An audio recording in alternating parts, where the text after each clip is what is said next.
Hello जी, राधे राधे। कैसे हो आप सब? आशा करती हूँ आप सभी अच्छे होंगे। स्वागत है आपका फिर से एक नए ब्लॉग में। तो सबसे पहले तो आप सभी से माफ़ी चाहूँगी क्योंकि मैं जब वॉइस ओवर करती हूँ तो ज़रूर पीछे से गाड़ियों की आवाज़ आती है। तो सबसे पहले तो आप उसको इग्नोर कर देना। हाथ जोड़कर आप सभी से रिक्वेस्ट है कि पीछे की जो वॉइस ओवर आती है गाड़ियों की, प्लीज़ उसको इग्नोर करें। तो चलो ब्लॉग में आगे बढ़ते हैं। तो ब्लॉग की शुरुआत हो चुकी है। सबसे पहले कामों के साथ वही रोज़ाना वाले काम। तो सबसे पहले सुबह नहाना धोना सबका हो गया, परी को नहला दिया है क्योंकि अभी सुबह के बजे हैं 11।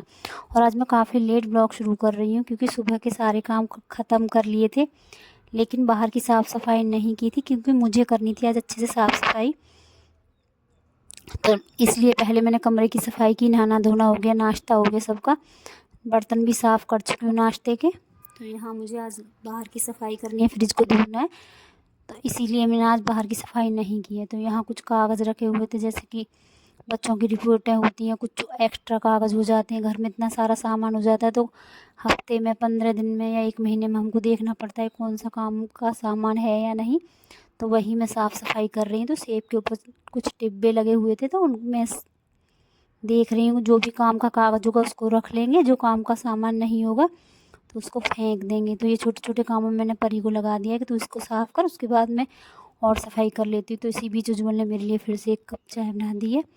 और यहाँ मैंने बैठ कर पी ली अपनी चाय। और यहाँ मैंने अपनी चाय पी ली है। चाय पीकर एकदम फुर्ती सी भी आ जाती है और गर्म सा भी महसूस होता है शरीर को, क्योंकि इतनी ज़्यादा ठंड है, हाथ नहीं चलते हैं। और आजकल इतना ज़्यादा रूटीन बिगड़ा हुआ है बच्चों का, मेरा सबका, क्योंकि बच्चे आजकल स्कूल नहीं जा रहे हैं, छुट्टियां चल रही हैं, तो उसकी वजह से काफ़ी ज़्यादा परेशानी हो रही है। काम का मतलब क्योंकि सारा ही रूटीन अस्त व्यस्त हो गया, क्योंकि बच्चे स्कूल जाते हैं तो समय पर सारे काम, अपने काम तो करने ही होते हैं, लेकिन समय होता है हर काम का। लेकिन अब किसी भी काम का कोई समय है नहीं। सुबह लेट उठते हैं, लेट ही काम होता है, नाश्ता का भी कभी कभी इधर से उधर हो जाता है, बस ऐसे ही चल रहा है इस समय। तो यहाँ सेब की अच्छे से सफाई की, ऊपर से हमारे घर में छोटे छोटे चूहे भी हो गए हैं तो उनसे उनसे भी इतनी ज़्यादा गंदगी हो रही है, तो और ज़्यादा सफाई करनी पड़ रही है घर में। तो उसी की वजह से मुझे आज सेब के ऊपर के सारे सामान को अच्छे से देखकर साफ़ करना पड़ा। और सेब के पास तो जितनी भी गंदगी थी, जितने भी एक्स्ट्रा कागज़ थे, बच्चों की रिपोर्टें थी, जो काम का नहीं था सामान, वो सब निकाल दिया है। और आज कर लेती हूँ फ्रिज की सफाई, क्योंकि फ्रिज से 2-3 दिन से स्मेल सी आ रही है। तो यहाँ फ्रिज को धूप ही नहीं, क्योंकि काफ़ी ज़्यादा ठंड है तो सूखता नहीं है घर इतनी अच्छे से। तो गर्म पानी ले लिया है, फ्रिज का सारा सामान रख दिया मैंने धोने के लिए, और गर्म पानी ले लिया, उसमें ही थोड़ा सा सर्फ डाल दिया, तो इसको पोंछ कर साफ़ करूँगी आज मैं फ्रिज को गीले कपड़े से। और एक तरफ लगा दिए मशीन, कपड़े धुलते जा रहे हैं क्योंकि कपड़े भी हमारे घर पर काफ़ी हो जाते हैं, तो कपड़ों की मशीन भी लगा दी है। अगर कपड़े एक साथ इकट्ठे करके रख दूँगी काफ़ी सारे ढेर हो जाएंगे, लेकिन रोज़ रोज़ धुल जाते हैं तो इतना कपड़ा भी नहीं होता है। तो सारे कपड़े धुल कर रख दिए बाहर, सुखा कर आऊँगी बाद में। अभी बाहर धूप भी नहीं है तो मौसम भी इतना ठंडा है, तो थोड़ी देर बाद ही सुखाऊँगी, थोड़ा 11 या 12 बजे के बाद थोड़ा सा मौसम भी बदलने लगता है तो तभी कपड़े डाल कर आऊँगी। लेकिन आज मुझे लगता नहीं है कि कपड़े सूखेंगे, काफ़ी ज़्यादा मौसम आज ख़राब है बाहर। तो यहाँ पूरा फ्रिज अच्छे से साफ़ कर दिया, गर्म पानी ले लिया पोछा लगाने के लिए, क्योंकि बैठकर सूखा सूखा पोछा लगाती हूँ तो जल्दी सूख जाता है, वरना इतनी ज़्यादा नमी रहती है कि सूखता ही नहीं है। और आपको मैं बता दूँ, आप भी जानते हो मेरे पास घर से अलावा कोई ज़्यादा काम नहीं है, मैं घर के ही अपने रूटीन दिखाती हूँ। तो मैं घर में ही इतनी व्यस्त रहती हूँ, घर के इतने सारे काम हो जाते हैं मुझे कि मैं और एक्स्ट्रा काम भी नहीं कर पाती हूँ। तो अंदर तो कमरे में सुबह पोछा लगा दिया था, बाहर का पोछा अच्छे से लगा दिया, और आप मौसम देख सकते हो सामने कितना ख़राब मौसम है। लेकिन कपड़े मशीन के सूखे हुए हैं तो फैला दूँगी, थोड़ी सी इनकी हवा निकल जाएगी, कुछ देर के लिए तो हवा निकल ही जाएगी, उसके बाद इनको टीन में डाल दूँगी। टीन में मैंने रस्सी बांध ली है तो वहीं इनको सबको डाल दूँगी, जो जितने भी सूख जाएंगे उनको ले जाऊँगी, बाकी यहाँ फैला देती हूँ। 1-2 घंटे की धूप तो लग ही जाएगी।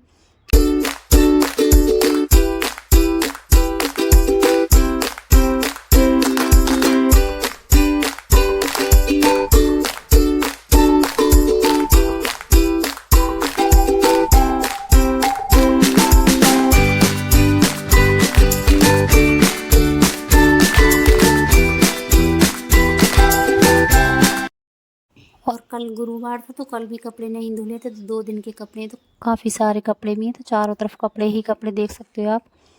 खाट पर डाल दिए, कुछ रेलिंग पर डाल दिए, तो कपड़े सारे फैला कर आ गई हूँ। और यहाँ कर लेते हैं अब खाने की तैयारी।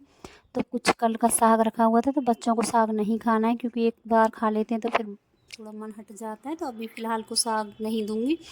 और अब बनाऊँगी आज करकरारे आलू के पराठे। तो यहाँ थोड़ा सा धनिया ले लिया, सब्ज़ी वाले भैया आए थे, धनिया लेकर आ गई। साथ में थोड़ा सा धनिया बराबर में लगा हुआ था, उनसे ले लिया ताज़ा फ्रेश धनिया। तो यहाँ कर लेती हूँ तैयारी आलू के पराठे की। और यहाँ एक फूल आया था, बड़ा अजीब सा फूल था, काफ़ी मोटा फूल था। तो उसकी सारी पत्तियाँ निकाल कर मैंने रख ली हैं कि पेड़ में डाल दूँगी, हो सकता है मेरा फूल बनकर तैयार हो जाए, पौधा बन जाए। तो फ़िलहाल तो मैं उसको पेड़ में डाल कर आ गई हूँ, देखते हैं होगा या नहीं। और यहाँ तैयारी चल रही है, धनिया साफ़ कर लिया। एक तरफ मैंने आलू रख दिए थे छोटे छोटे, तो मेरे आलू भी उबल गए हैं। और आलू आजकल नए हैं तो कई बार तो मुझे वो धोने पड़ते हैं, और धोने के साथ साथ कितनी जल्दी उनसे हाथ ख़राब होते हैं वो आप भी जानते हो, क्योंकि नए आलूओं में जो मिट्टी होती है वो कहीं ना कहीं हाथों में बैठ जाती है, जिसकी वजह से हाथ काले काले और फटे फटे से हो जाते हैं। तो यहाँ पहले मैंने आलूओं को अच्छे से धुलाया, उसके बाद उबलने के लिए रखा था। तो यहाँ मेरे आलू उबल गए, आटा लगा लिया है। और अब काट लेती हूँ एक प्याज, क्योंकि बच्चों को खाने आलू प्याज वाले पराठे चटपटे। आज फरमाइश है बच्चों की कि आलू के पराठे बनाओ करकरारे। तो यहाँ एक हरी मिर्च ले ली है। हमारी जो लाल मिर्च है वो काफ़ी ज़्यादा तेज़ है, तो एक ही हरी मिर्च काटी, क्योंकि मिर्च का इतना पता नहीं रहता है कि मिर्च कैसी है। तो एक ही मिर्च ले लिए, बारीक बारीक काट लिया है, प्याज काट लिया। और यहाँ आलू मेरे ठंडे हो रहे हैं, तो पहले प्याज काट कर रख दिया। अब हाथ धो कर आऊँगी, बार बार तो मुझे हाथ धोने पड़ते हैं, क्योंकि भोग के लिए भी आलू निकालने हैं, इनके लिए भी अलग आलू निकालने, क्योंकि ये प्याज के पराठे नहीं खाते हैं, और भोग के लिए भी निकालने। तो एक बार फिर से हाथ धोकर आ गई, और यहाँ आलू को छील कर ठंडा कर लिया है। तो आलू को अच्छे से फोड़ लेती हूँ, हाथ से ही फोड़ लेती हूँ, क्योंकि गर्म आलू अच्छे से फूट जाते हैं। तो यहाँ सारे आलू फोड़ूँगी, और उसमें डालूँगी थोड़ा सा नमक, मिर्च, थोड़ा सूखा धनिया, और बाकी पेस्ट है। तो इनके लिए तो बिल्कुल सिंपल सा पेस्ट बनाऊँगी, बाकी बनाऊँगी मैं प्याज का पेस्ट। आज रहेंगे गर्मा गर्म आलू के पराठे खाने में। आलू के पराठे हालांकि दही से अच्छे लगते हैं, लेकिन समय ऐसा है नहीं कि दही खाएं, ठंड का मौसम है, ऊपर से दूध भी इतनी ज़्यादा नहीं है कि दही जमाओ, क्योंकि आजकल दूध चाय में ज़्यादा लगता है, बच्चों को देना होता है।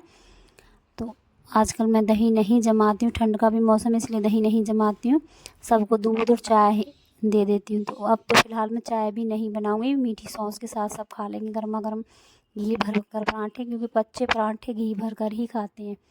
तो यहाँ कर लेती हूँ तैयार। तो इनका पेस्ट मैंने अलग रख दिया निकाल कर, उसमें थोड़ी सी नमक डाल दिया, हल्का सा मिर्च डाला है, थोड़ी सी डाली सूखा वाला धनिया, क्योंकि ये ज़्यादा चटपटे पराठे नहीं खाते हैं। और बच्चों के लिए एक हरी मिर्च और लाल वाली मिर्च डालकर पेस्ट कर लिया तैयार। और इनका पेस्ट बना कर रख दिया है अलग। एक बार फिर से हाथ धोकर आई प्याज वाले, क्योंकि प्याज के हाथ हो गए थे, तो फिर से एक बार प्याज वाले हाथ धोकर आई और इनका पेस्ट अलग तैयार कर लिया। तो सबसे पहले भगवान के भोग वाले और इनके ही बनाऊँ, क्योंकि ये पराठे नहीं खाते, इनके लिए बनाऊँगी मैं रोटियाँ, जो कि ये खाएंगे घी भरकर, अच्छी भी लगती हैं। गुड़ के साथ घी भरकर रोटियाँ, साथ में होगा दूध, तो काफ़ी अच्छी लगती है, स्वाद भी आता है। तो ये गर्मा गर्म रोटियाँ ही खाते हैं आलू की। और यहाँ मेरी वही टेंशन कि आटा इतना ख़राब दिया गया है कि रोटियाँ नहीं बन रही हैं, लेकिन करना क्या है, बनानी ही पड़ेंगी, जैसी भी है अब तो बनाना ही पड़ेगा। तो यहाँ कैसे तैसे मैंने बनाई, तो फ़िलहाल तो मैं इनके लिए ताज़े आटे की रोटियां बना दूँगी। बाकी आज दिन का भी आटा काफ़ी सारा रखा हुआ है, तो मैंने आटा आज थोड़ा सा ही लगाया है। और यहाँ कुछ सब्ज़ी रखी है, आप देख सकते हो कुछ सब्ज़ी रखी है, तो इसमें थोड़ी सी रोटी डालकर कुत्ते को डाल दूँगी। सब्ज़ी के अंदर सब्ज़ी बच जाती है, तो उसमें ही मैं रोटी डालकर कुत्ते को खिला देती हूँ। तो ये सब्ज़ी इसीलिए रखी है कि लास्ट में मैं 2 रोटियाँ बनाऊँगी और कुत्ते को डाल दूँगी। तो यहाँ बना लेती हूँ मैं गर्मा गर्म पराठे, पहले इनके लिए रोटियाँ, उसके बाद बनाऊँगी मैं गर्मा गर्म बच्चों के लिए आलू प्याज के पराठे। तो आज का ब्लॉग आपको कैसा लगा? अगर आज का ब्लॉग आपको अच्छा लगा हो तो एक लाइक, सब्सक्राइब, कमेंट कर दिया करो। आप लाइक भी नहीं करते हो, आप वीडियो सब भी देखते हो। कुछ लोग हैं जो मेरी वीडियो पसंद करते हैं, डेली देखते भी, लेकिन लाइक नहीं करते हैं। क्या लाइक करना आप भूल जाते हो मेरी वीडियो को?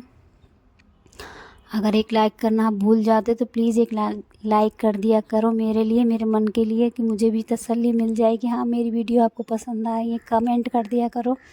तो चलो यहाँ इनके पराठे हो गए, इनका खाना हो गया, इनको दे दिया खाना और इन्होंने खा लिया। अब बना लेती हूँ बच्चों के लिए। तो अच्छा खासा पेस्ट भर लिया है मैंने पराठों में, और अब बनाऊँगी मोटे मोटे चटपटे करकरारे पराठे। और ठंड का मौसम है, काफ़ी ज़्यादा ठंड पड़ रही है, तो करकरारे पराठे आलू के खाने में भी अच्छे लगते हैं।